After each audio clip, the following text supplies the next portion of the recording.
In this example video, we're looking at the problem. The intensity level of a sound is 80 decibels at a distance of 20 meters from the source. At what distance from the source would the intensity level be 50 decibels?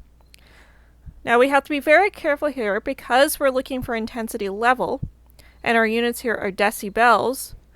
That means we're looking for the variable beta rather than the variable I that stands for intensity. Intensity is in watts per meter squared, intensity level is in decibels. Since I'm trying to compare two intensity levels with two distances, I'm going to use the formula equation where we have the intensity level 2 minus intensity level 1 equals 10 decibels. Remember, that's the conversion between bells and decibels, times the log of distance 1 squared divided by distance 2 squared. So notice these are opposite each other. You're doing 2 minus 1 and then 1 over 2 because intensity level and distance are going to be inversely proportional to each other.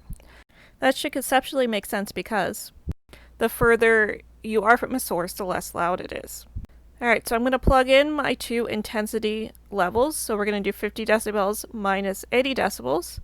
And then on the other side, we're going to plug in the R1, which is 20 meters, and we're solving for R2. So on the left, I'm going to subtract the two intensity levels, and then I squared the 20 meters. Then I'm going to divide both sides by 10 decibels, which gets rid of the units. And then to get rid of the base 10 log, I'm doing 10 raised to both sides. So that's why we have 10 raised to the minus 3 here. Because 30 divided by 10 is 3, and then 10 raised to the minus 3 is what you would get when you get rid of the base 10 log. And that 10 to the minus 3 is going to equal 400 meters squared divided by R2 squared, which gives us a distance of 632 meters.